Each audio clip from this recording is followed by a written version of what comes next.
Tonight's story will gently guide you through the quiet corners of the medieval world, where love was unspoken, touches were slow, and a woman's first experience of intimacy was shaped not by urgency, but by deep understanding. This isn't a history lesson, it's a story told by candlelight. But before we begin, if you're feeling comfortable, don't forget to like, subscribe, and let us know in the comments what kind of stories soothe you best.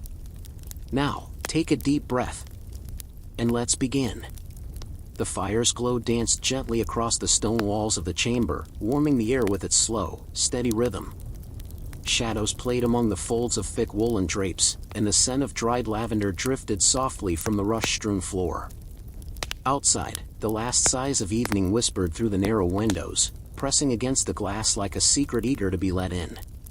Eleanor sat near the hearth on a low wooden stool, her fingers resting in her lap, still and thoughtful. The cloth she held, soft, folded linen, worn smooth over many washings, was simple, unadorned, and yet sacred. It had been placed beside her bed early that morning, without words. She had known what it meant. It had begun with a warmth between her thighs, gentle and unfamiliar. She had blinked, shifting slightly in her bed, and found the faintest trace of red upon the inside of her shift. Not the blood of injury. Not pain. Something else. Something her mother had spoken of only once, long ago, when her voice was hushed and the air was still. And now, it had come. She had risen quietly, her feet touching the cold floor with care, and found her mother already waiting, as though the woman had known the moment would arrive. There were no questions, no raised brows, no gasps. Only a calm nod. A folded cloth. A basin of warm water set upon the washstand. The ritual, ancient and unchanging, had begun. Now, hours later, the house was silent except for the pop and crackle of the fire and the soft flutter of her own breath. The pain was mild, more pressure than ache. Her body felt different, as if it carried an old knowledge newly remembered. Her mother moved with practiced grace, pouring water into the basin, steam rising like a curtain. She wrung out a fresh cloth and brought it to her, kneeling gently before her as if preparing a young queen. There was no ceremony, no grand words, only the quiet rhythm of care. The cloth passed from hand to hand, the basin emptied and filled again. The motions repeated with the same softness as lullabies once sung in childhood. Eleanor didn't speak, not because she had nothing to say, but because silence felt holy. Her mother's touch was gentle and sure, anchoring her in the strangeness of this new experience. She helped her dress again, layer by layer, as all women before them had done, and folded the stained cloths into the basket set aside just for this purpose. The linens would be soaked in herbs before washing. Everything had its way.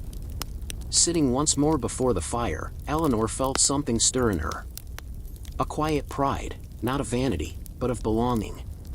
She was part of the cycle now, the scarlet thread that passed from mother to daughter, from grandmother to granddaughter, tied quietly through time. She reached beneath her kirtle and adjusted the fresh pad her mother had taught her to wrap. The fabric was soft and warm, and it made her feel held, protected. Though the sensation was foreign, it wasn't frightening. It was simply new. She thought of the stories her grandmother once told her in the kitchen during long winter evenings, while the bread rose and the embers glowed. Stories of wise women who read the moon, who knew when the tide in a woman's body would rise and fall. Women who understood that their bleeding was neither curse nor shame, but signal and strength. Their time of rest was honored, their wisdom kept close. She remembered the tale of the scarlet tent, the old folk story of a small red-draped space in the woods where women would go to be alone during their courses. Some said they went to suffer in silence. Others whispered they went to dream, to gather, to chant and hum and be left alone in peace. Eleanor didn't know which story was truer. But tonight, her chamber felt like such a space, a quiet place where her body was known, understood, allowed. The fire shifted again, sending a soft wave of warmth to her bare feet.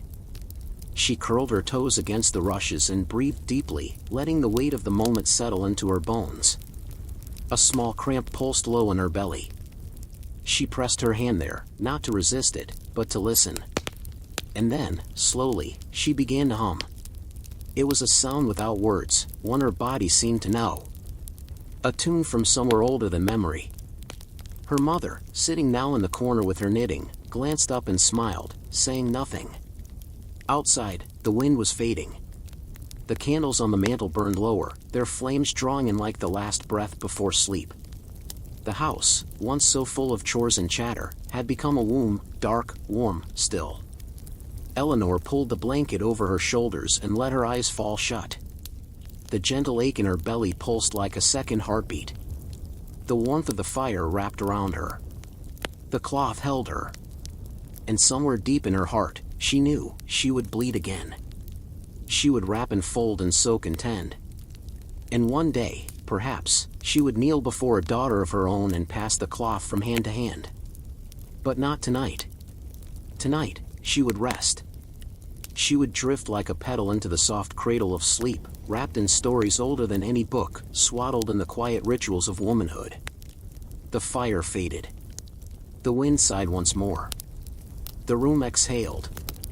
And Eleanor slept. The fire had died to soft embers by the time Eleanor stirred again. The chamber was still cloaked in night, but the silence no longer felt so large. Her body felt different, tender, yes, but not in pain. There was a heaviness low in her belly, a pulsing kind of quiet, like the earth itself humming beneath her skin. It was not unpleasant. It was ancient. Her mother's footsteps approached slowly, her presence like a breath. She held a warm cup in her hands, mugwort and chamomile steeped together, and knelt by Eleanor's side without a word. Together, they sat close to the hearth, elbows brushing, knees folded beneath them. The mug passed from hand to hand, its warmth traveling through fingers into the heart. The drink was bitter, earthy, calming. It settled the fluttering places inside. After a long while, her mother finally spoke. "This is not a curse," she said softly, not looking directly at her daughter.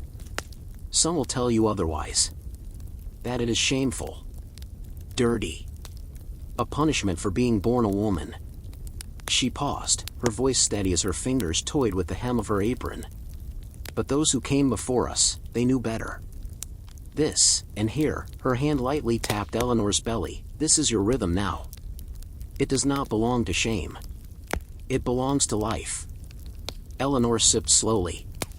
The herbs curled through her chest like fog in the morning. Her mother's words had a softness that wrapped around her, like wool freshly spun. "There will be more to learn," her mother continued. "Of your body. Of how it wants to be treated. And one day," she smiled faintly, "one day, you will come to know what it means to be close to someone." Eleanor glanced at her mother curiously. She had heard giggles from the older girls in the village, murmured secrets exchanged behind the bakehouse. But this was not giggling. "It isn't all what you hear in those whispers," her mother said knowingly. "It is not all fire and rush and heat. There is warmth, yes, but also tenderness. A kind of quiet that passes between bodies. A language without words." Eleanor listened, wide-eyed. "In our time, we do not speak of it plainly. The church speaks of sin and duty, but women, we learn in other ways. Quiet ways. We listen to our aunts. We help in births. We learn to read the body, not from parchment, but from care." She set the mug down and smoothed Eleanor's hair, brushing strands behind her ear. "You must know your body before you offer it. Not just the way it moves, but the way it feels. How it aches. What it loves. That is the only way to offer it freely, with kindness." The candlelight flickered as if moved by her words. Outside, the wind had returned, brushing gently against the shutters. "In my youth," her mother said softly, "I thought love would feel like a storm. I thought I'd be swept off my feet by some night in linen and song." Her eyes twinkled. "But true closeness is quieter than that. It's found in hands that ask. In eyes that wait for your breath to catch up.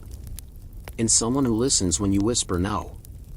Eleanor leaned her head onto her mother's shoulder, letting the words soak into her skin like balm. She had never heard her mother speak this way. Not in the garden, not during chores.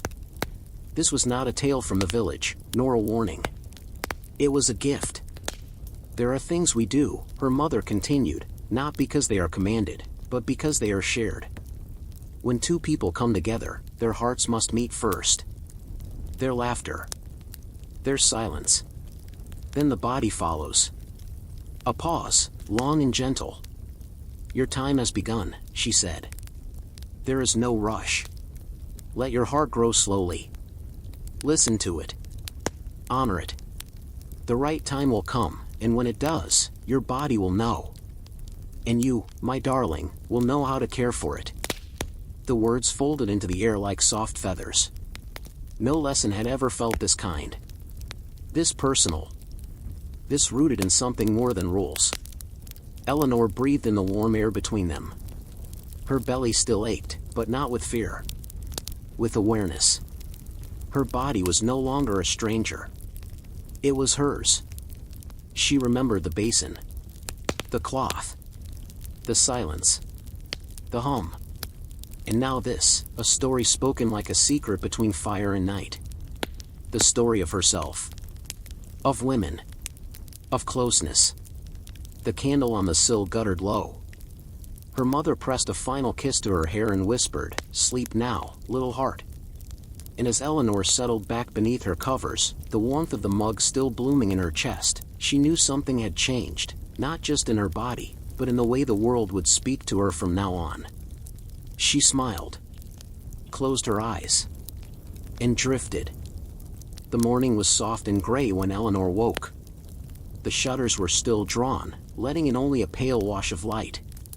Her body felt slow, tender, and warm under the woolen blankets. The fire had gone out sometime before dawn, but the room still held its breath, cradling the silence like a hush in a cathedral. She sat up slowly, her hands instinctively moving to her belly, cradling the sensation that was no longer entirely foreign. Her cloth had shifted slightly in the night, and she adjusted it carefully, following the folds her mother had shown her. The cotton was still dry, clean, comforting. From the kitchen below, she heard movement, the soft clink of iron, the whisper of skirts. A kettle being filled. Her mother was awake. But it was not her mother who came to her door that morning. It was Matilda, the village midwife. Matilda entered with the scent of crushed mint and old wood about her. She wore her usual brown gown, patched and faded in places, but always clean. Her gray hair was braided tightly, and her sleeves were rolled up to her elbows, as though she were always ready to knead dough or deliver a child, depending on what the day required. She greeted Eleanor with a nod and a small, approving smile. "So," she said, setting a small bundle on the table, "it's begun." Eleanor felt herself blush but nodded, lowering her eyes. Matilda's voice was not unkind. It had the tone of someone who had seen every stage of life unfold 100 times, someone for whom nothing was strange or shameful anymore. "Come," she said gently. "Let's walk, just a little." Outside, the morning mist clung to the garden paths. The herbs were still damp with dew. Bees moved slowly from blossom to blossom, and the chickens watched lazily from under the eaves. The world was quiet, and so were they, until Matilda led Eleanor to the low wooden bench beneath the old plum tree and sat down beside her. "There are things your mother may not say, out of politeness," Matilda began. "And there are things the church will never say, out of fear. But we midwives, we know them all the same." Eleanor looked up, surprised. Matilda's hands were folded in her lap, work-worn and scarred, strong and sure. Hands that had brought dozens of babies into the world. Hands that had caught blood and breath, tears and joy. "You'll bleed every moon," she said. "That much you've been told. But what they may not tell you is this: your body will also begin to call. Not just to bear children, but to feel. To touch. To be touched." Eleanor's breath caught in her throat. "This calling is not sinful," Matilda went on calmly. "It is not unclean. It is nature. And nature, Eleanor, is very wise." Her eyes softened. "There will be a time when you feel warmth rise in you, not from fire or fever, but from something unseen. It may come from a glance. a voice, a brush of a hand. That warmth is part of you. It is not a curse. It is a signal. Eleanor stayed still, absorbing each word like water to dry earth. But, Matilda continued, that warmth must be honored. Not ignored, not shamed, but not given away like trinkets at a fair, either. You must listen to it. Learn it. Like tending a fire, you must know when to feed it, and when to let it rest. Eleanor nodded slowly, not entirely sure she understood, but trusting the weight of the words. Matilda reached into the bundle she had brought and drew out a folded cloth, embroidered at the edges in dark red thread. This was mine when I was your age, she said. My mother gave it to me. Not because it was the finest, but because it was strong. Like I would need to be. She handed it to Eleanor. It's for your next moontime. But also, for remembrance. That you come from a line of women who bled, and who loved, and who learned to carry both. Eleanor held the cloth delicately in her hands. It smelled faintly of dried herbs and sun. There are books that speak of sin, Matilda said. But your body will write you a different story. When the time comes, listen to it. And if you ever have questions, ones you cannot ask your mother, or a priest, you come to me. My door is always open. The breeze moved gently through the plum tree branches above, sending down a soft flutter of petals. And in that moment, Eleanor felt something deepen inside her, not just knowledge, but quiet power. Not just instruction, but inheritance. She was not alone in this. She never had been. Matilda stood, brushing off her apron. You'll do just fine, little one, she said. And then she was gone, walking back through the garden as the sun began to press through the morning mist. Eleanor stayed on the bench a while longer, her hands wrapped around the old cloth, her heart full of something she could not yet name. Not love. Not desire. Not even readiness. Just awareness.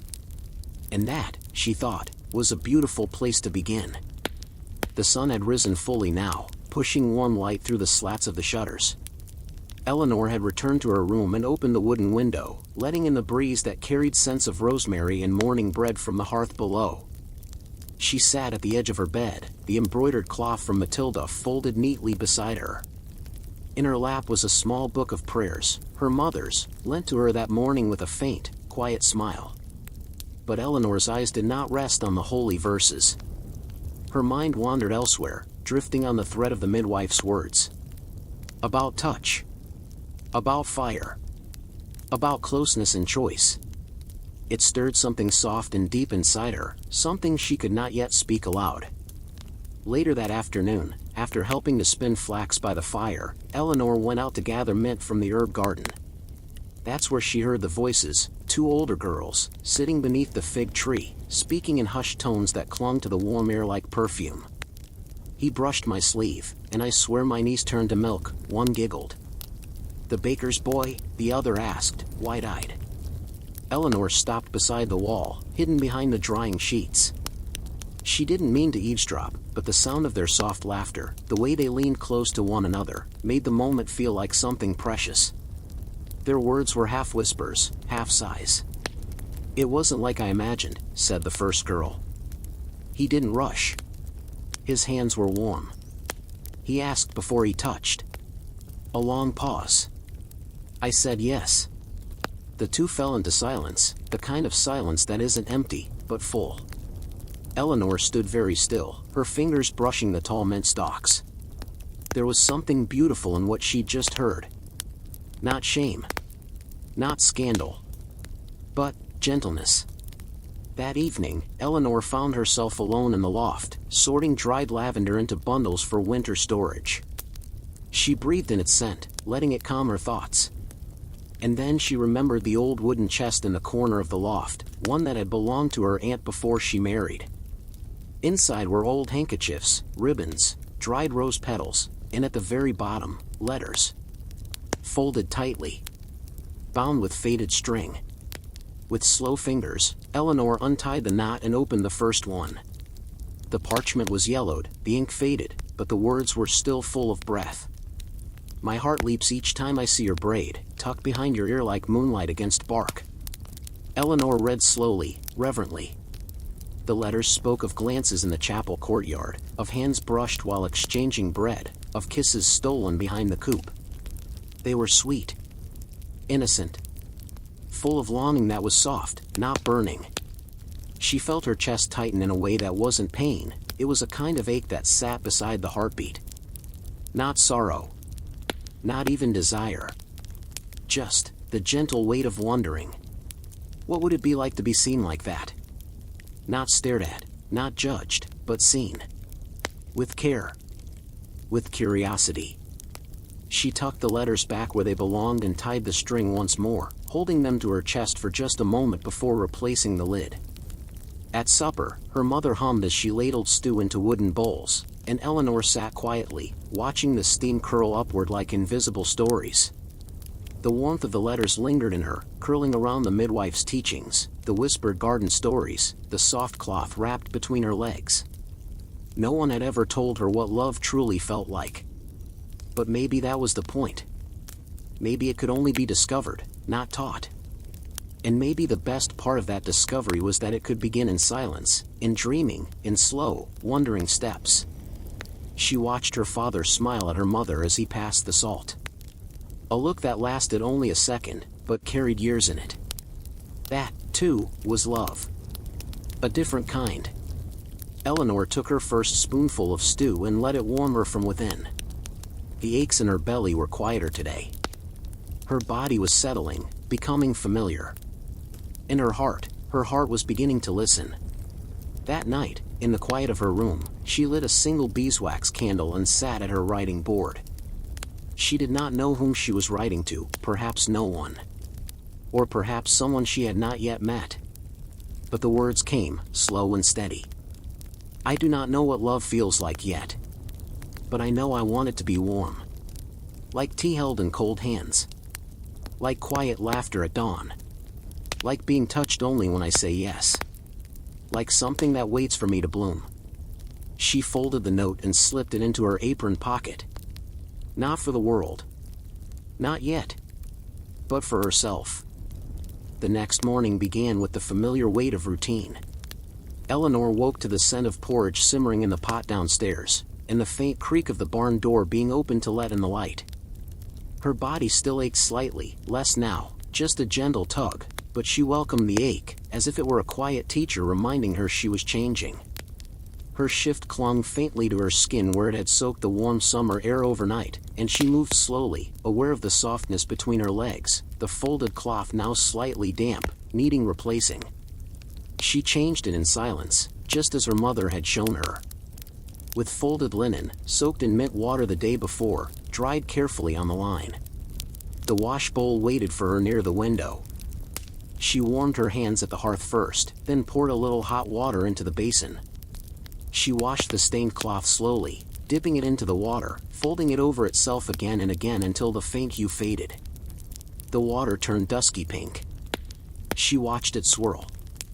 It felt like watching a secret unravel gently, nothing abrupt, nothing shameful. Just a quiet process that women had known for centuries. Her mother appeared in the doorway just as Eleanor was wringing the cloth out and hanging it on the wooden bar above the hearth. "No need to scrub it so hard," her mother said gently. "Let the water do most of the work. The cloth will last longer that way." Eleanor nodded. They didn't speak of it further. Not because it was awkward, but because it didn't need more than that. Later, in the still of the kitchen, Eleanor helped grind herbs for salve. The mortar was smooth and cool, the dried rosemary brittle under her fingers. As she worked, she listened to her mother hum an old tune, something wordless, but steady. It had no clear beginning and no end, just a rhythm that wove through the air like thread. "You know," her mother said after a while, "this work, it teaches you things. About care. About patience." Eleanor looked up from the mortar. Her mother met her eyes. "When you love someone, truly love them, you learn how they need tending. You notice when their voice is thinner than usual. When their shoulders carry more than they should. You learn how to show kindness in the little ways." She stirred the salve, slowly, methodically. A warm cloth when they ache. A hand to brush theirs when they doubt. And sometimes, to simply sit beside them without needing to fix anything. Eleanor listened. She felt every word settle in her chest like folded linen. This, too, is part of closeness. It's not only in kissing or bed sheets. It's in the things no one sees. The invisible work of care. In the afternoon, the sky darkened with the promise of summer rain. Eleanor helped bring the laundry in, long sheets, tunics, linen underthings. They fluttered like ghosts as the breeze picked up. She folded everything neatly, learning the way her mother did it, sharp corners, smooth creases, every motion its own kind of ritual.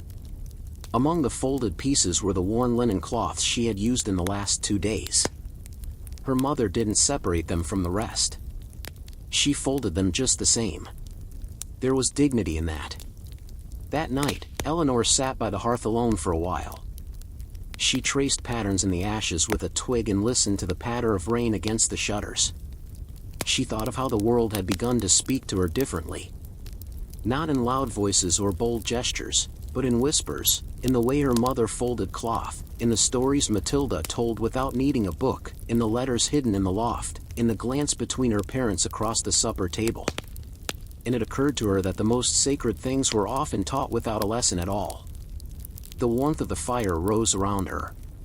She felt it cradle her like a cloak. Her bleeding had slowed, and she could feel her body shifting back toward stillness.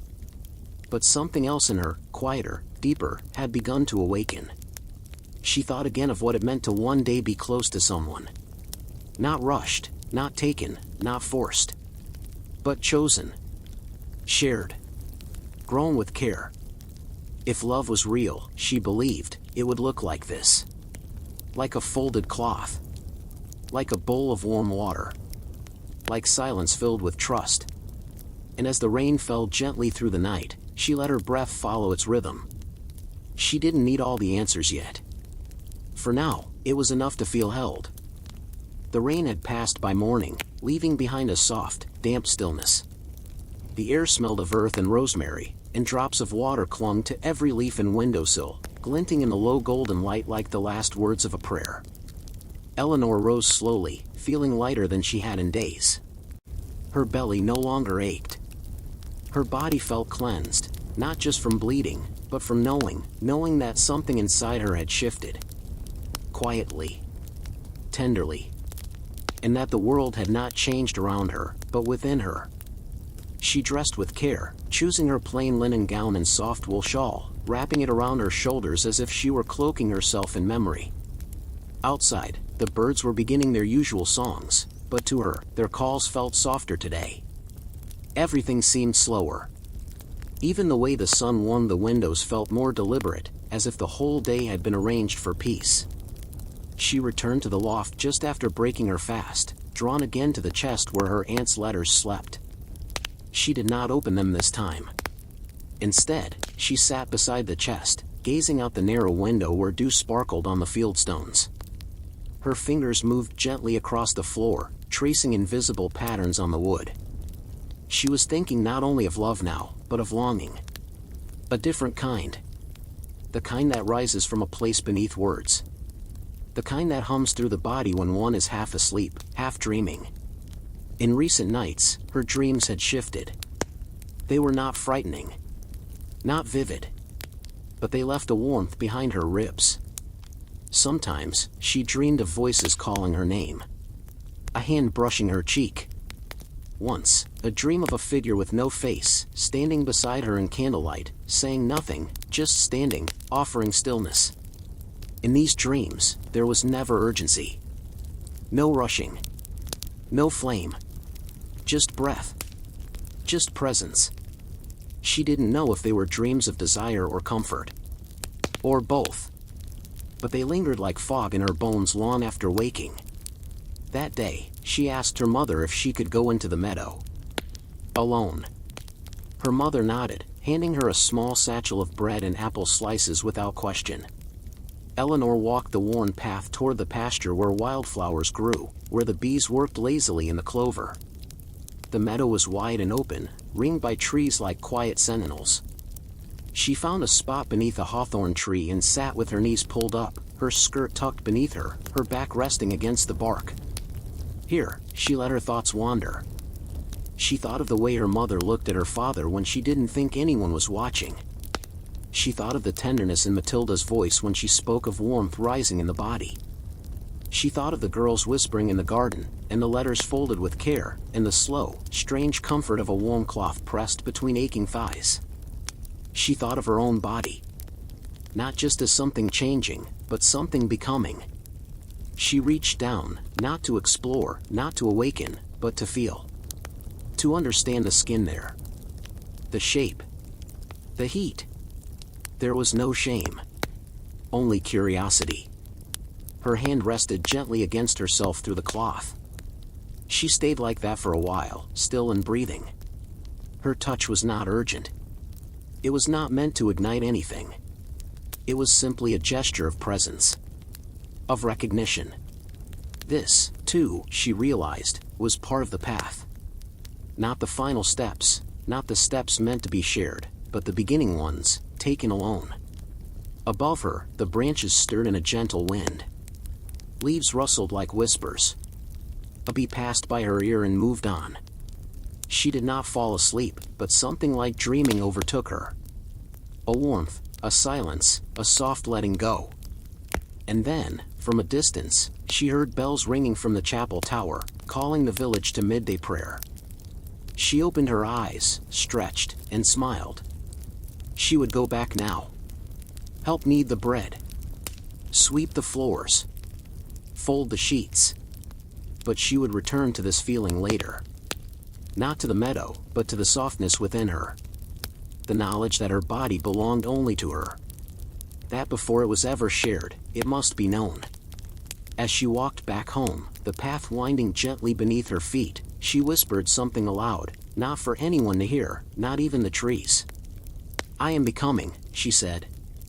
And the earth, quiet and green and pulsing with ancient rhythm, offered no reply. It didn't need to. It already knew. That evening, the household was filled with the gentle clatter of wooden bowls and the soft scrape of bread being sliced. The fire crackled contentedly, casting dancing shadows on the walls. As the sun dipped low behind the trees, long fingers of light spilled across the floorboards like ribbons of honey. After supper, Eleanor was invited, not told, not summoned, but invited, into the weaving room, where her mother and Aunt Aldith sat spinning flax under the candlelight. It was a sacred space, in its own quiet way. A room reserved for women's work, for stories, for soft laughter and long silences.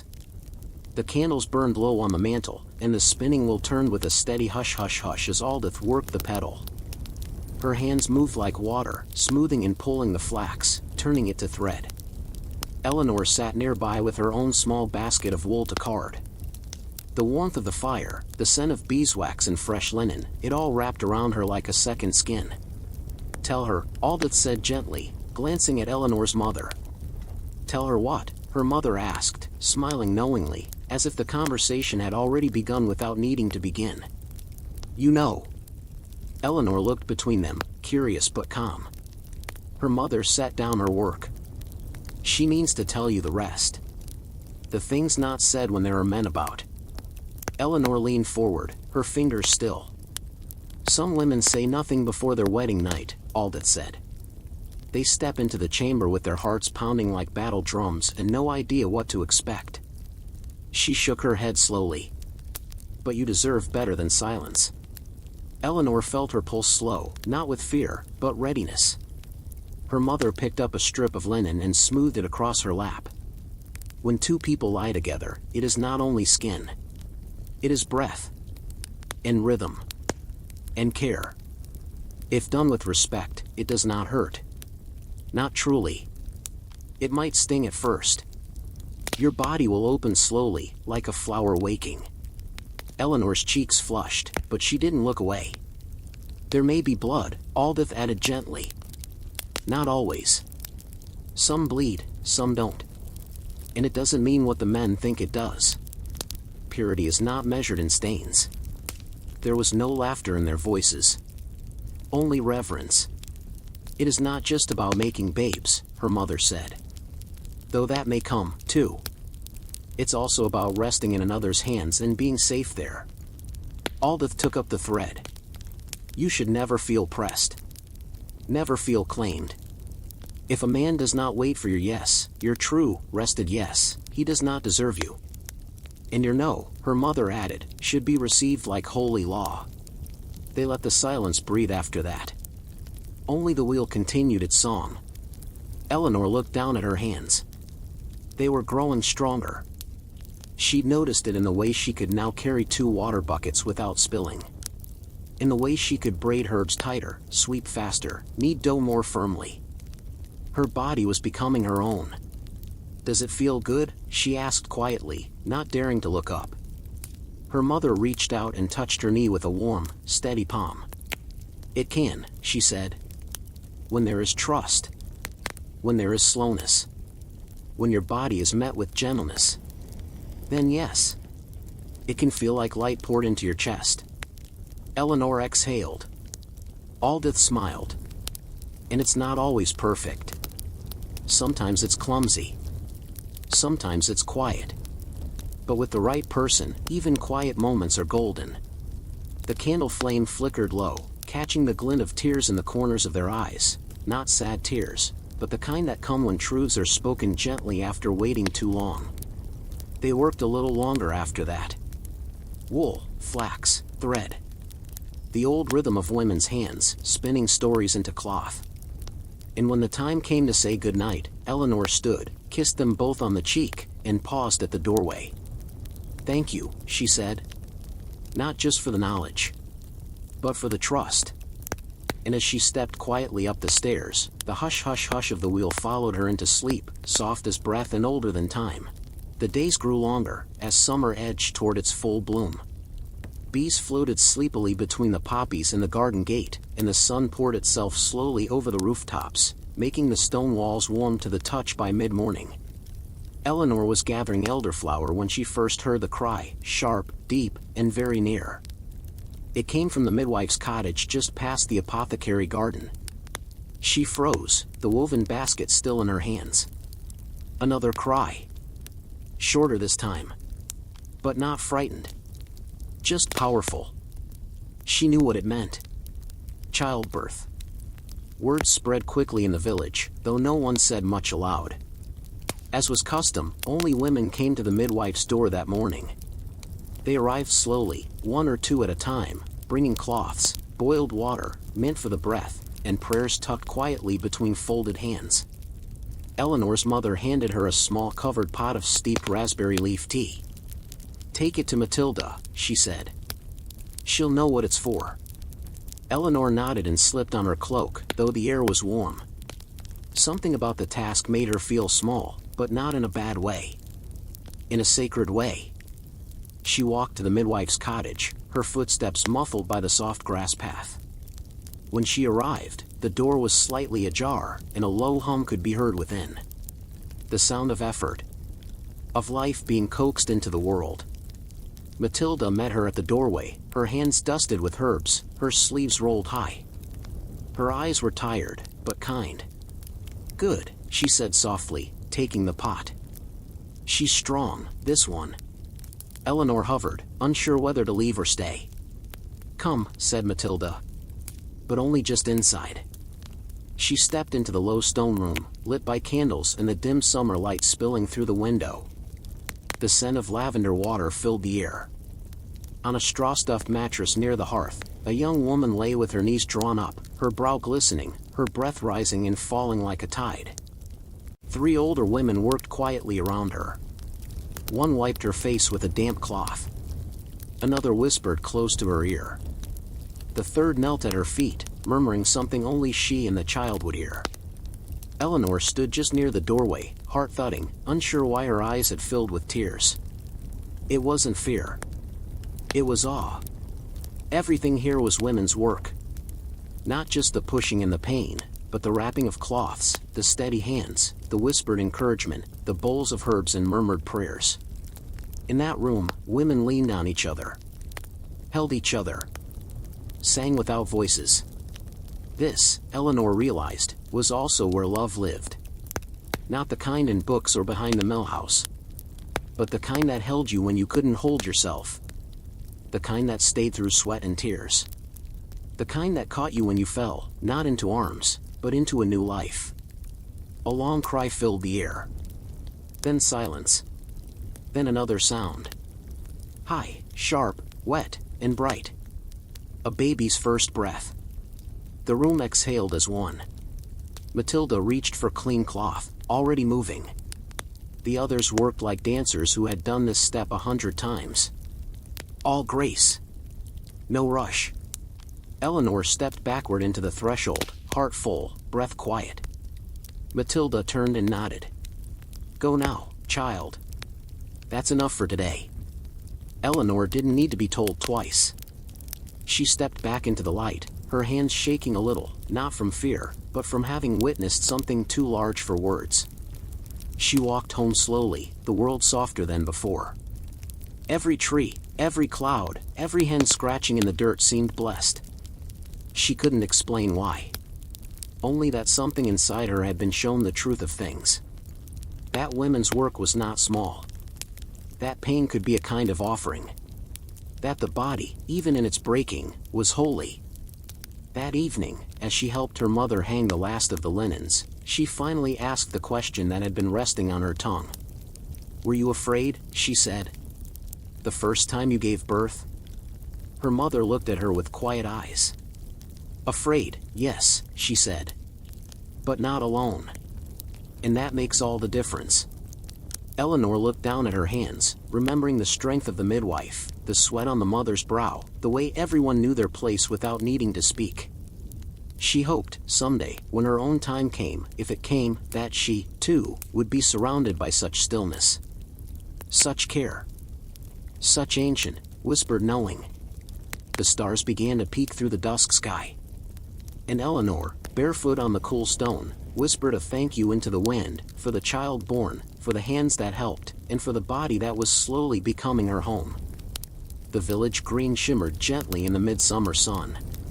Children ran between the goat pens and the bread ovens, their laughter soft and wild as the bees among the lavender rose. Beyond them, on the edge of the chapel wall, Eleanor stood with her hands tucked beneath her apron, watching a boy mend a broken fence post. His name was Thomas. He was quiet, usually. Carried himself like someone born already half-grown, shoulders steady, eyes careful. Not the sort to boast at the market or shout across the field. He worked at the tannery with his older brothers, and sometimes delivered scraps of leather to Eleanor's father for mending tools. She had never spoken to him directly, save for once, when she had accidentally dropped a basket of pears and he'd helped her gather them without a word. He had simply looked at her, nodded, and handed her the last fruit. But today, she noticed something different. The way he glanced up, not just by accident. The way his fingers moved more slowly after seeing her. The way her own breath felt warmer than it should have in the still air. That evening, Eleanor sat by the hearth with her embroidery, but her stitches were uneven, her mind elsewhere. Her mother noticed, but said nothing. Only smiled into her own needlework, as if remembering something distant and familiar. She thought of asking about courtship, about what came before vows and betrothals. But the words didn't come. So she let the silence stretch, hoping it would fill in the spaces she couldn't. The next morning, as she helped gather wool in the barn, she saw Thomas again, this time passing with a small sack of oats. Their eyes met, just for a breath. But this time he smiled. Just enough for her to notice. Just enough for it to feel like a whisper between them. Later, at the well, Eleanor heard two other girls speaking nearby. They were older, already promised to men in nearby villages. Their voices held the rhythm of knowing things she hadn't yet lived. He said my name like it was a secret, one said. Like he wasn't meant to say it, but did anyway. The other laughed softly. Mine touches my wrist like it's a candle. Like he's afraid to burn me. Their words danced in Eleanor's mind long after they left. She carried the water home and felt it slosh gently against the rim of the pail, mirroring the small storm blooming inside her. That night, as she brushed out her hair in the dim light of the candle, she thought again of Matilda's words, about warmth rising unexpectedly, about listening to the body without shame. There was no shame in her now. Only wondering. She thought of Thomas's hands, steady, tanned, rough from leatherwork. How different they were from her own. She imagined, not boldly, but curiously, what it might feel like if his hand ever reached out for hers. Not to take, but to hold. A simple thing, but powerful. In the days that followed, she found herself watching more closely. How men and women moved near one another in shared space. How their gestures held layers of meaning, how a man offered bread not just to feed, but to serve. How a woman brushed a leaf from a man's shoulder not just to clean, but to connect. Touch was language. And no one ever taught you the grammar. You had to learn it through watching. Through stillness. Through longing that didn't ache, but waited.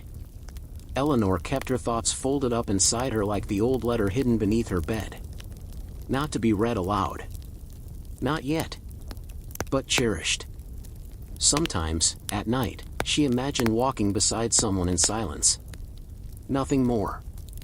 Just steps matched with hers, breath rising and falling at the same pace. That, she thought, would be enough. Love, she now understood, was rarely declared with grand words. It was grown in pauses. In glances. In shared bread and candlelight and wool folded neatly in half. And as she drifted to sleep, the moon hanging heavy above the cottage, she imagined his smile once more. Small. Sincere. Enough. It was haying season, and the village had shifted into a rhythm of fieldwork and shared labor. The days were long but steady, filled with the hush of scythes sweeping through tall grass, the rustle of straw tossed into carts, and the warm hum of bees drifting through open fields. Eleanor had been sent to help turn the drying grasses so they would not mildew. It was good, honest work, hot, but not heavy. And there among the others, tanners, herdsmen, potters, and weavers, was Thomas. He didn't speak to her directly. Not at first. But he worked beside her. That closeness, without words, without force, felt like a kind of beginning. His presence didn't press on her. It steadied her. They worked in easy rhythm. Rake, lift, step. A short pause. A shared sip of cool water from the stone jug passed between them without needing to ask. When her fingers brushed his, she didn't pull back. And he didn't linger. It was simple. Natural. Unwritten. Later, while helping load the hay into the cart, Eleanor noticed a strand caught in Thomas's collar. Without thinking, she reached and plucked it free. Her hand rested there for a moment too long. He turned his head slowly toward her, not startled, just aware. Their eyes met, and a breath passed between them. Then he smiled, slightly. Enough. That evening, as she helped fold the wool cloths back at home, her mother commented on her quietness. "You're far away today," she said, smoothing a hem. Eleanor looked up, then down again. "No, just thinking." Her mother nodded without pressing. Some thoughts are best folded up and kept for a while. The sun lowered into the western hills, and the sky blushed a gentle rose. Eleanor went to the stream to wash her hands and splash her face, and there, beneath the willow trees, she whispered to the water. "I think I might like him." The stream didn't answer. But the breeze that stirred the tall grass seemed to nod. That night, she couldn't sleep easily. Not from worry, but from a kind of warmth that wouldn't settle. She thought of Thomas's arms, tanned and strong from work. Of the small smudge of dirt on his cheek. Of the way he hadn't looked away when she touched his collar. And she wondered what it might feel like, not just to be looked at, but to be seen fully. To be known, bit by bit. Through work. Through silence. Through watching how someone treated not just you, but the world around them. She imagined lying beside him, not in passion, but in presence. A quiet moment beneath shared wool blankets. The warmth of his body near hers. The scent of hay and leather on his skin. A hand resting between them, not touching yet, but almost. These thoughts didn't shame her. They softened her. They reminded her that desire didn't always roar like fire. Sometimes, it glowed like coals in the hearth. She drifted slowly into sleep, holding a pillow close. Not to replace him, but to feel the closeness of someone not yet near. The promise of comfort. The shape of trust before it's spoken aloud. Outside, the wind rustled gently through the trees. And in the stillness of her chest, a new space was forming, room for someone to be let in. One day.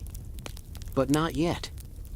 The next time Eleanor saw Thomas, the sky was pale with morning, and mist still clung to the grass like a memory unwilling to leave. She was helping Matilda gather bundles of herbs from the stone garden walls when she noticed him carrying a crate of leather scraps to the cooper's shed. He moved with that same quiet strength, shoulders steady, eyes soft. But today, he paused.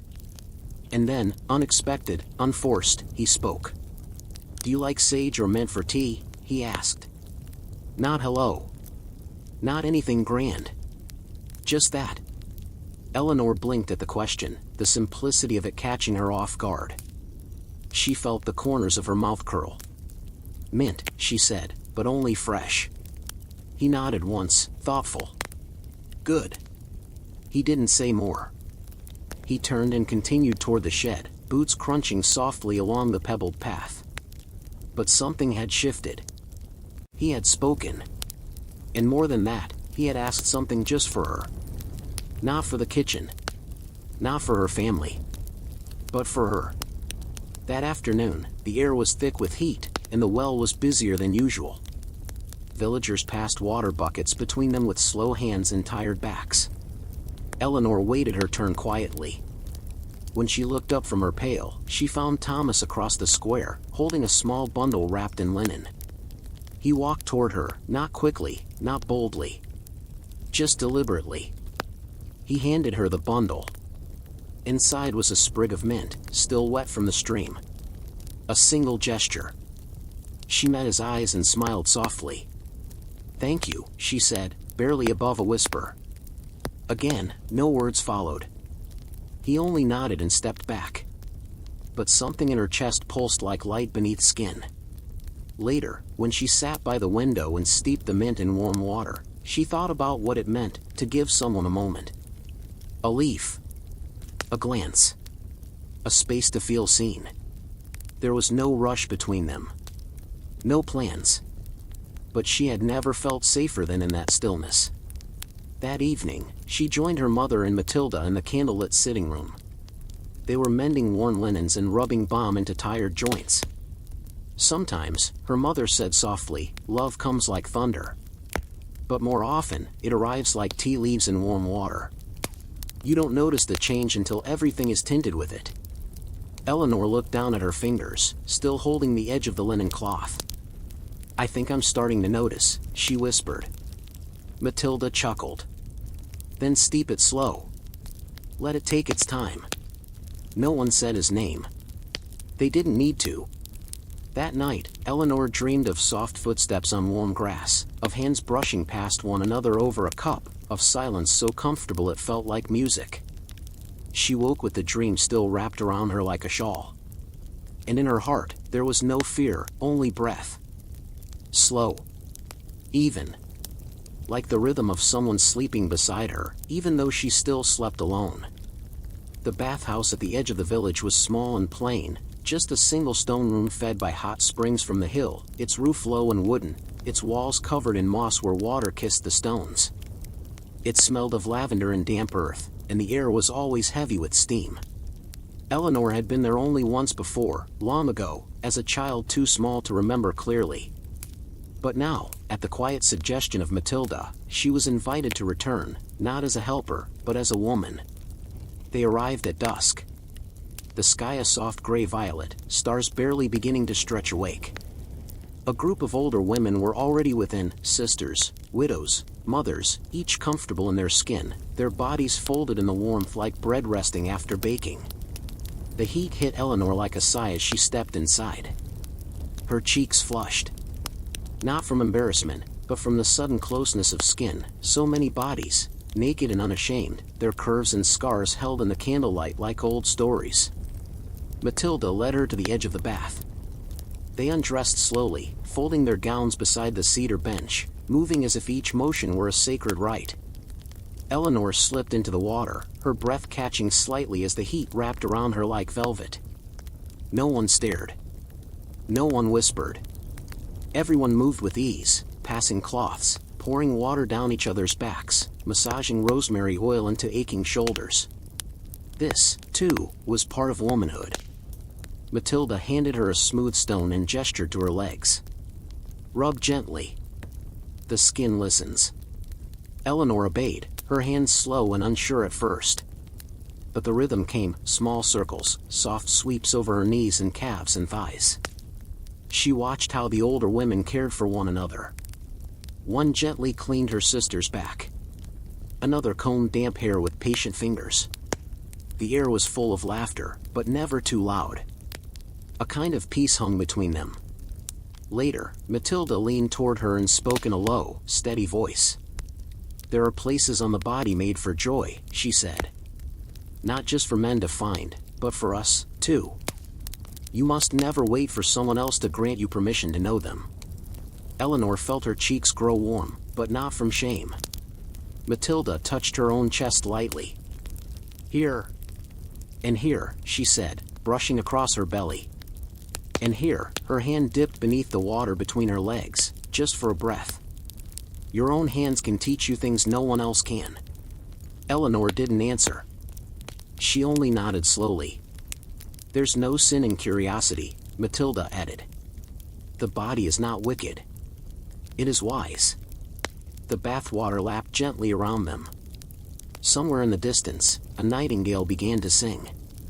And in that warmth, of the water, the voices, the air, Eleanor felt something loosen inside her. A knot she didn't know she'd been holding. She closed her eyes and leaned her head back against the stone, letting the steam rise across her face. She didn't think of Thomas. Not right now. This moment was only for her. Later, wrapped in a soft robe and sitting beside the fire pit with Matilda and the other women, Eleanor sipped tea steeped with mugwort and rose petals. Her limbs were heavy with calm. "You'll remember this," one of the women said with a smile. "Even when you're gray." Eleanor looked at her, lined eyes, strong hands, a body shaped by births and work and years. "I hope I do," she said. She would. Because in this sacred place, held in warmth and women's laughter, she had learned something precious. That pleasure was not something to wait for. It was something already inside her, waiting to be listened to. The days grew heavy with heat, the kind that made the field shimmer at midday and the hens doze with their wings open wide. The world had slowed, and Eleanor moved through it with a kind of softness she had never felt before. Since the bathhouse, something in her had changed, not in a way anyone could see, but in the way she carried herself. Her breath was slower. Her hands moved with more intention. She woke with her palms resting gently on her own stomach, as if comforting herself even in dreams. The scent of rosemary oil still lingered in her linen shift, and sometimes, when she walked past a window or the fire pit, she'd catch that trace and smile quietly, remembering the warmth of water and laughter and womanly care. One afternoon, Eleanor was asked to bring bread to the cooper's shed. She walked barefoot, enjoying the coolness of the shaded path beneath her soles. The bread was warm and wrapped in cloth, and she held it close as she knocked once, then pushed the door open gently. Thomas was inside, oiling the handle of a draw knife. He looked up, and this time, he didn't just smile. He stood. "I thought it might be you," he said. She held out the bread, a bit breathless. "Still warm." He took it, fingers brushing hers. They stood there for a moment, neither pulling away. "Would you walk with me?" he asked. No stumbles. No nerves. Just a question shaped like hope. Eleanor nodded. They walked without a clear destination, just a slow loop around the outer fence, where the sheep grazed and the air smelled of clover and sun-warmed wool. For a while, they said nothing. But it wasn't the quiet of strangers. It was the quiet of two people listening to the same sky, feeling the same hush pass between them. "You've been different," Thomas said at last, glancing toward her with soft eyes. "Not in a bad way. Just quieter inside." She smiled, surprised he'd noticed. "I've been learning," she said. He waited, not rushing her. "About how to listen to myself. How to care for my own thoughts before giving them away." "That sounds important." "It is," she said. "I didn't know it could feel this calm inside the chest."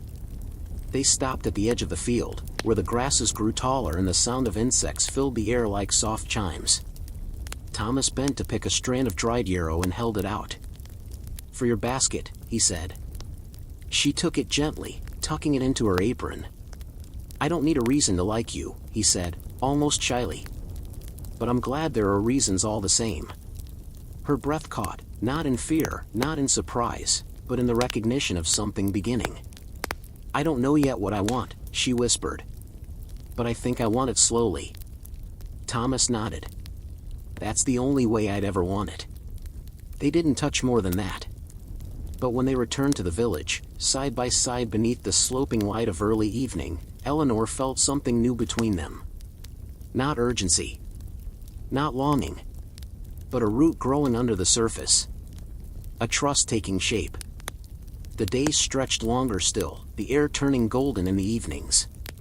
The village slowed in rhythm after supper, children settled, goats returned to pens, and the hearths crackled low like gentle heartbeats.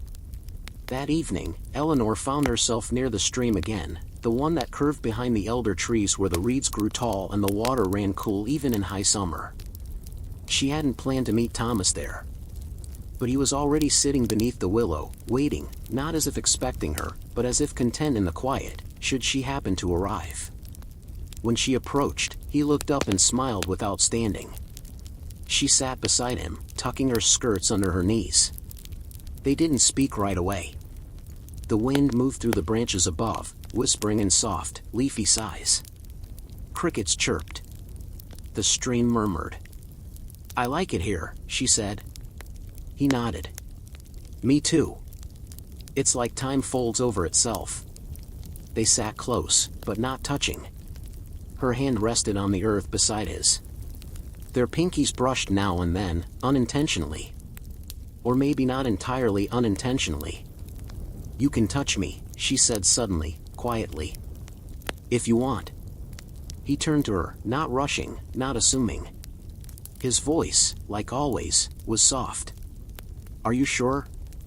Eleanor nodded, breath steady. "Yes. I just want, not much. Just closeness." Thomas moved his hand to hers, slowly, palm to palm, warm and dry. His thumb grazed the base of her fingers, and her heart fluttered like moth wings behind her ribs. They stayed like that. Not moving. Not talking. Just letting the night fold around them, letting the willow hide them in its long curtain of leaves. His other hand rose, almost uncertainly, and brushed a lock of hair behind her ear. Her eyes closed at the touch. "You're shaking a little," he said gently. "I'm not afraid," she whispered. "Just awake in a new way." He understood. She could tell he did. He leaned closer, not to kiss her lips, but to press his forehead to hers. A touch that felt like a promise. Like stillness wrapped in breath. And there, beneath the willow, Eleanor felt her body begin to open, not as a gate flung wide, but as petals parting at dawn. No rush. No noise. Just awareness. Of skin. Of scent.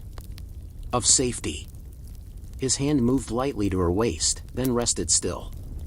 He didn't explore, didn't press. He simply stayed. Present. And in that presence, Eleanor discovered something she had never fully known. Desire did not always roar. Sometimes it simply glowed. She could feel it in the way her body leaned slightly toward his. In the way her chest rose and fell just a little deeper. In the warmth behind her knees. The way her breath had grown more conscious. But also in how comfortable she felt. How nothing about this moment asked her to be less than herself. "I think," she whispered, "this is how it should feel. Like breathing." Thomas didn't speak. he only pressed his thumb lightly into the center of her palm. Their heads rested together, and the stars slipped slowly into place above them. When they finally parted, no kiss, no rush, just a final squeeze of the hand, Eleanor walked home with bare feet and steady steps. Inside her, something quiet and true had settled. Not love fully formed, but love beginning. And that, she knew, was enough for now. The days began to shorten, though the heat still lingered in the late afternoons. The apples had started to ripen, and the garden carried that heavy sweetness that only came at the edge of harvest. Bees slowed. Winds deepened. And time softened its edges. Eleanor rose early, long before the rooster's call, with a strange stillness inside her. Not unease. Not excitement. Just the feeling of being full in a quiet way. She lit a single candle at the edge of the window and sat with her knees folded, the woolen blanket wrapped gently around her shoulders. She thought of the stream. The willow. His hand in hers. And then, even more softly, she thought of herself. Of her own hands. Her own breath. There had been no rush with Thomas. No pushing. No demands. Just stillness. Respect. Gentle permission. And now, alone, she let that same permission return to her, not from someone else, but from within. She placed her hand over her belly. The rise and fall beneath her fingers felt ancient, like tides under moonlight. She let her palm drift lower, only to the curve of her hip. She wasn't seeking anything wild. She was simply checking in, the way one might stroke a horse's flank or cradle a cooling loaf of bread. Kindness, not curiosity. Though perhaps both. She remembered Matilda's words in the bathhouse. There are places on the body made for joy. Not just for others to find, but for us to know ourselves. Eleanor moved slowly, not chasing feeling, only noticing. The softness of her thighs. The hollow between her ribs. The slight texture of her skin beneath the tips of her fingers. She thought, too, of how the older women had spoken of self-touch not as a sin, but as understanding. You must know your own body, they had said. Not so that you may give it away, but so that it may always belong to you. So she lay back onto the pallet beside the hearth, letting her hair spill over the pillow, the candlelight flickering across the wooden beams. And she rested her hands on her stomach again. She didn't move them further. She didn't need to. Because what she felt wasn't just her body. It was her home. For the first time, Eleanor wasn't trying to look like anyone else, to speak the right words, or wonder what was expected. She was only being. And that, in this moment, was more sacred than any sermon or vow. She breathed deeply, letting the warm air move through her chest. She curled her toes beneath the wool blanket. She listened to her heartbeat, a slow, steady tapping against the silence. Outside, the first bird of morning began to call. Inside, Eleanor whispered a single word, not to God, not to anyone. Just to herself. Thank you. The village bakehouse was thick with the scent of yeast and wood smoke, the air hazy with flour drifting like early snow. Eleanor stood beside the old stone oven, her sleeves rolled, her hands dusted pale as she pressed dough into shape. She liked this work. The softness of the dough under her palms. The rhythm of kneading. The heat of the fire warming the soles of her feet. Today, the bakehouse was fuller than usual. Harvest was drawing close, and the women were preparing extra loaves for the long days ahead. Thomas arrived with a crate of apples for drying. He stepped inside the bakehouse, his eyes adjusting to the dim glow.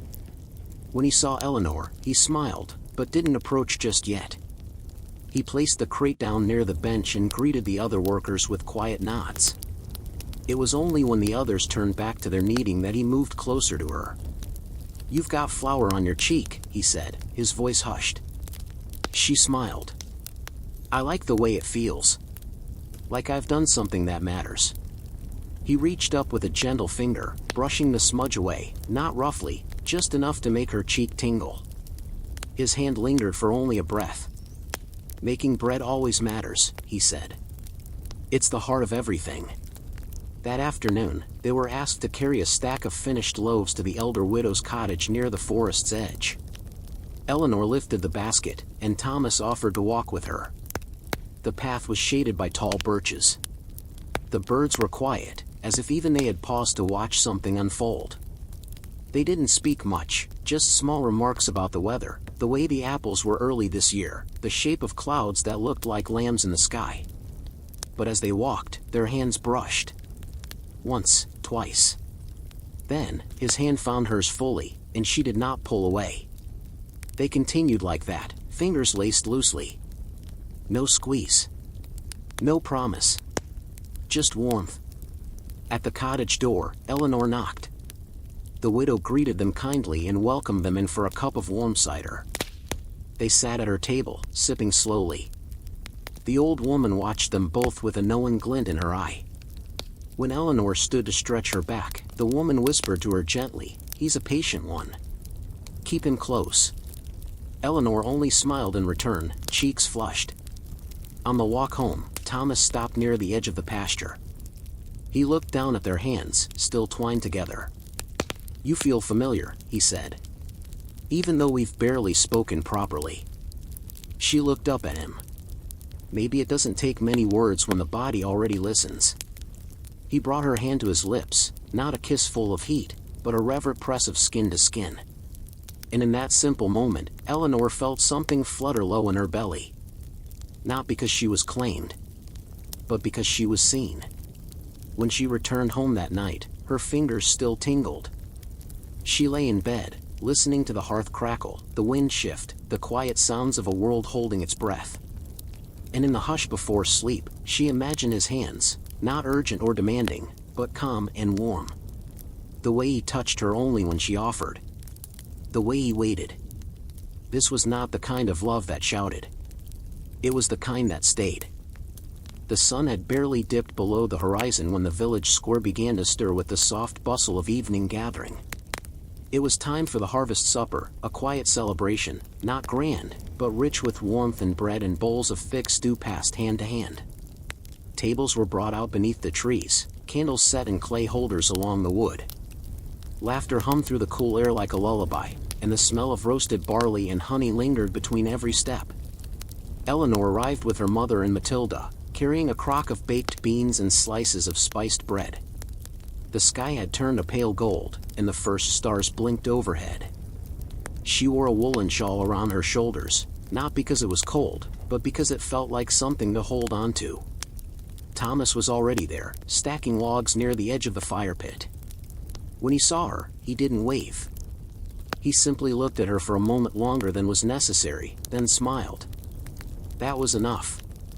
Later, after bowls had been emptied and the candles burned low, a few villagers brought out flutes and dulcimers. The music was slow, soft, not for dancing wildly, but for swaying near one another in the shadows.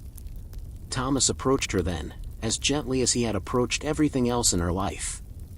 "May I?" he asked, offering his hand, not as a request for performance, but for presence. She nodded and slipped her fingers into his. They moved slowly, side by side, not facing one another, just drifting together in small circles on the packed earth. Her skirt whispered against his boot. His palm rested lightly against the curve of her back. "I don't know how to dance," she whispered. "You're dancing," he whispered back.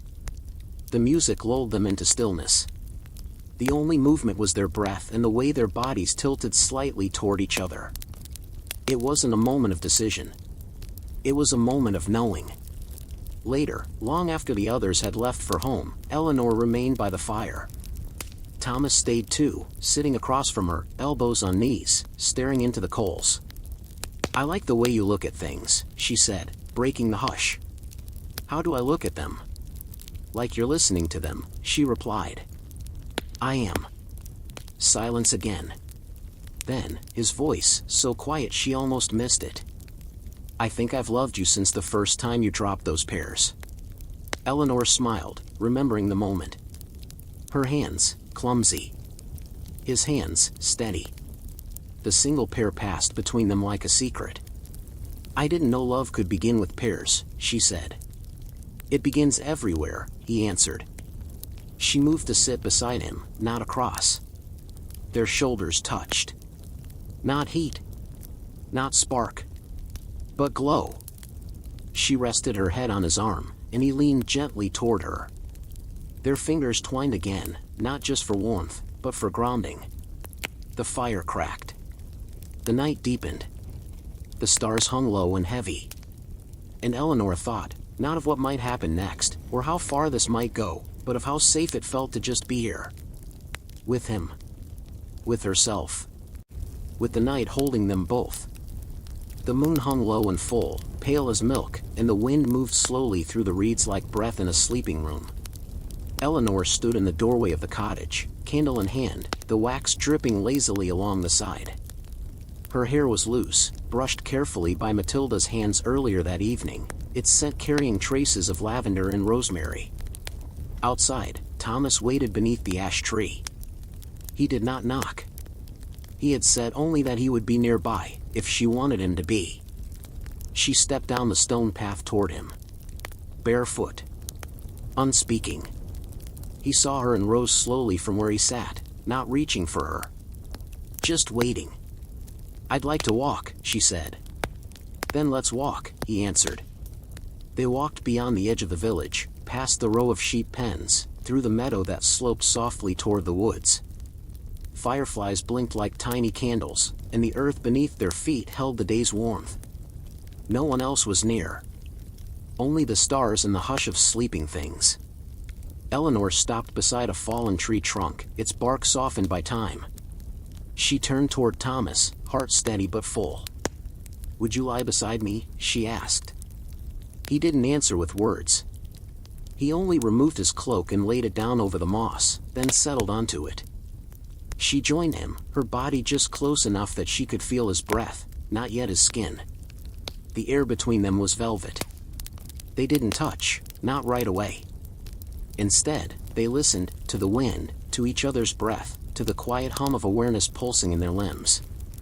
Then her hand moved, slowly, to his chest, resting it over the place where his heart beat beneath his tunic. It thudded gently beneath her fingers. "I've never, before," she whispered. "I know," he replied. "Neither have I. Not like this." She let her fingers trace the seam of his collar. His breath deepened, but he didn't move. "May I?" she asked. He nodded. She undid the first button of his shirt, then the second.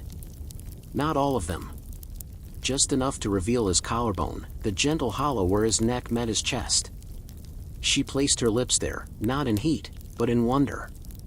Thomas's hand found her shoulder, resting there like a question. "Yes," she breathed. Their lips met then, and it was soft, softer than anything she had imagined. It wasn't hunger. It was listening. Exploring. A language of breath and tiny movements. When they parted, her forehead rested against his. "I want to be near you," she whispered. "But not fast. Not far." His answer came in the way he pulled the blanket up over their legs and wrapped his arm around her waist. They lay there beneath the moon, clothed still, skin pressed to skin only where their arms and hips met. But it was enough. No one reached further than the other had offered. No one led. No one followed. There was only this, a shared warmth, a shared pulse, a knowing that their bodies were not separate strangers, but quiet companions. Eleanor closed her eyes. And when she finally slept, it was not because she had been exhausted, but because she had never felt so safe. Eleanor woke before the first bird called. The sky above the treetops was still dusky, painted in pale blue and lavender, like watercolors left to bleed across parchment. Beside her, Thomas was asleep, his breath deep and slow, one arm still curved around her waist, their legs tangled softly beneath the wool cloak. She did not move. Not because she was afraid to wake him, but because her body had never felt so calm. So entirely hers. So thoroughly seen. The meadow grass around them was dewy. Somewhere in the woods, a fox padded home on silent paws. The world had not yet remembered its weight, and for a moment, neither had she. Eleanor turned her head slightly, watching the shape of Thomas's face in the growing light. There was a softness to it now, unguarded in sleep. His brow relaxed. His jaw slack. One curl of hair resting across his cheek. She reached up and brushed it back with the gentlest touch. He stirred, but did not wake. She smiled. The warmth between them from the night before had not faded. It had settled. Deepened. Like bread resting before the bake, rising quietly beneath a linen cloth.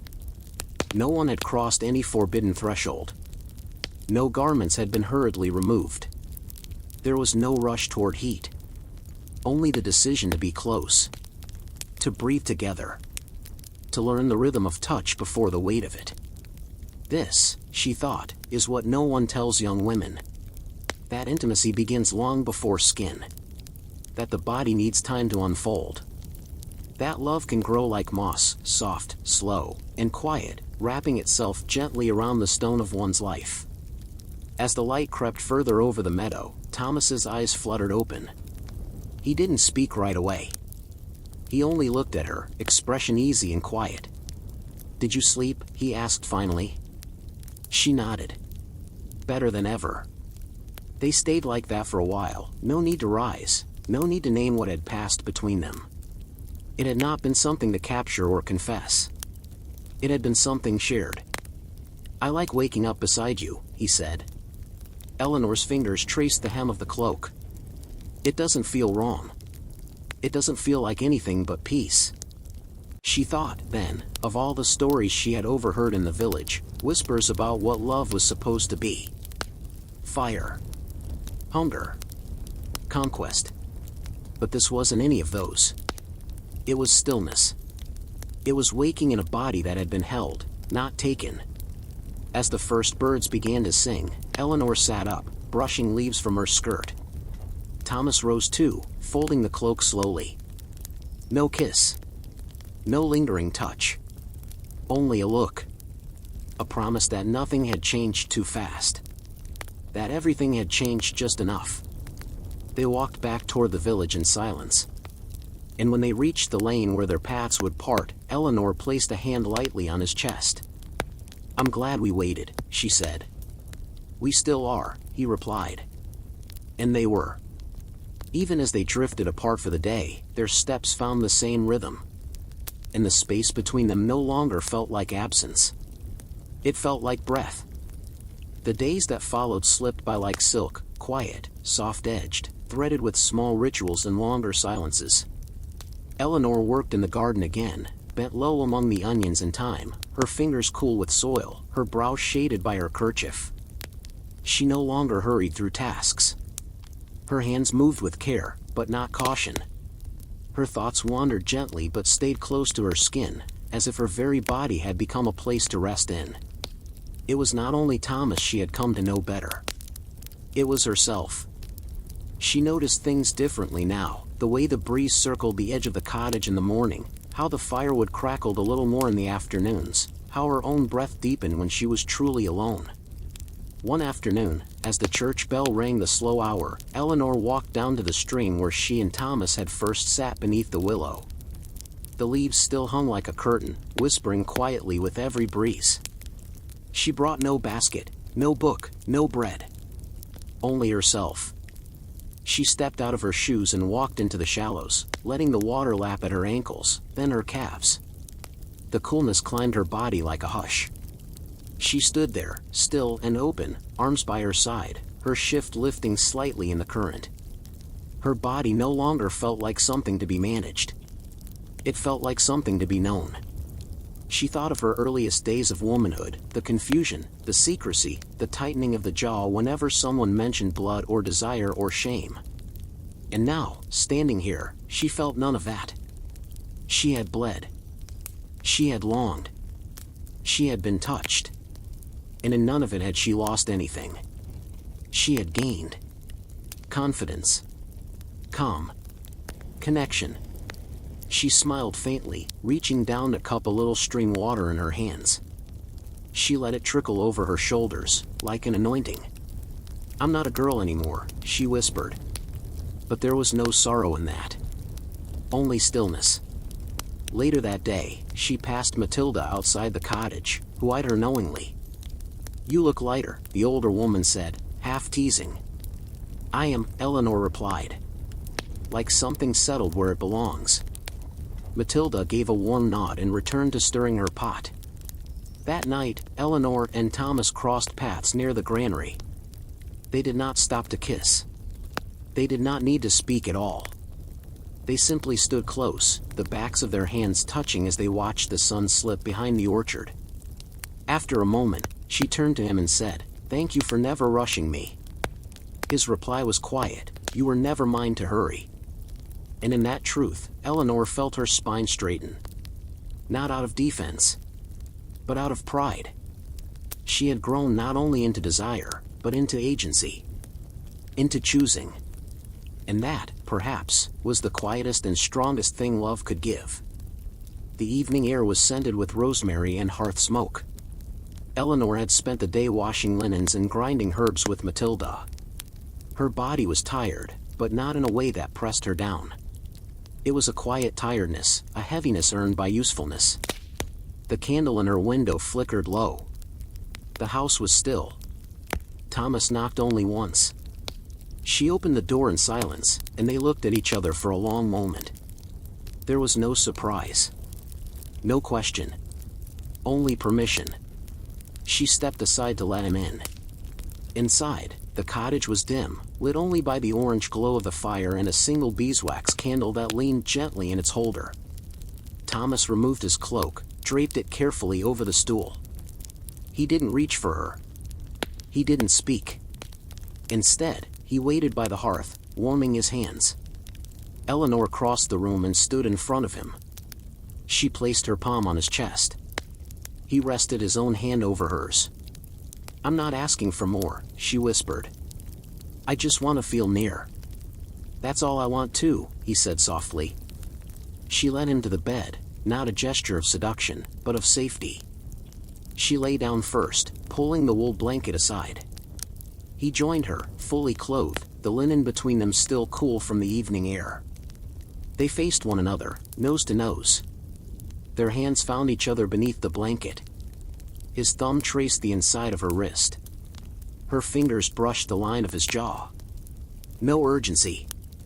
No reaching for places not yet offered. Just a slow unfolding of nearness. She let her head rest beneath his chin, and he pulled her close, not tightly, but securely. Their bodies curved into one another as if shaped by the same wind. He kissed her temple. She closed her eyes. There was no need to speak. Everything had already been said through gestures, pauses, and breath. Their story was not built on grand declarations. It had been woven in glances, in silences, in the simple courage of waiting. She placed his hand against her back, inviting him to stay. Not as a man claiming space, but as a guest welcomed inside. The fire crackled gently. Outside, the wind moved through the trees. Inside, they simply breathed. Eleanor's hand drifted to the laces of her shift, not to offer her body, but to soften its edges. To allow her skin to meet his in the most human way. When he touched her, just the bare curve of her shoulder, it was not to excite, but to understand. And that was enough. She whispered, almost to herself, "I never thought it would feel this way." Thomas held her a little closer. "Neither did I," he murmured. And in that quiet place, nothing was broken. Nothing was taken. Only shared. Only held. As the candle's flame thinned and the fireside low, Eleanor fell asleep in his arms, not as a girl unsure of herself, but as a woman who had chosen. Softly. Slowly. Completely. The year turned. The last of the apples had fallen. Smoke curled softly from the cottage roofs. And in the mornings, the frost kissed the window panes in delicate patterns, like lace sewn by the cold. Eleanor stood by the fire, folding linen. Outside, the world moved slowly, wrapped in wool and whispering winds. Inside, her breath fogged the window just faintly as she leaned closer, watching the soft rise of chimney smoke across the village. Thomas was helping repair the orchard fence today, but she didn't feel distant from him. Not anymore. She carried him with her now, not as something fluttering and uncertain, but as something rooted. Something known. Not every day was romantic. There were aches in her back and dull days of rain and spoiled milk and quiet quarrels about firewood. But none of that unraveled her peace. Because she knew the rhythm of care now. Not just the care given to another, but the care she had learned to give herself. She had not become a different woman. She had become more of herself. That evening, as the sky dimmed, Thomas arrived at the door, mud on his boots, wind in his hair, hands smelling faintly of cedar. She let him in without words. He stepped into the warmth of the cottage and smiled. They ate quietly. Soup and rye bread. Butter and salt. The kind of meal that required no ceremony, only closeness. After, they sat near the fire, the logs crackling like old lullabies. Eleanor rested her head on his shoulder. His arm draped across her back. Her eyes fluttered closed not because she was tired, but because she was calm. Truly calm. No thoughts rushed her. No fears pressed in. No roles demanded her.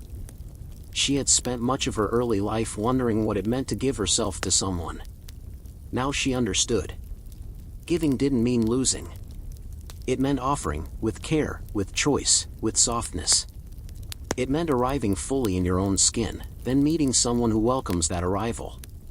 Thomas kissed the top of her head. Nothing more. And that, she thought, might be the most tender thing he had ever done. In the silence that followed, the fire dimmed to coals. The world outside faded into deep blue. And Eleanor smiled, half dreaming already, wrapped in warmth and wool and the hush of something sacred. Not sacred because it was grand, but sacred because it was true. Because it had waited. Because it had listened. Because it had begun and ended, not in desire, but in belonging.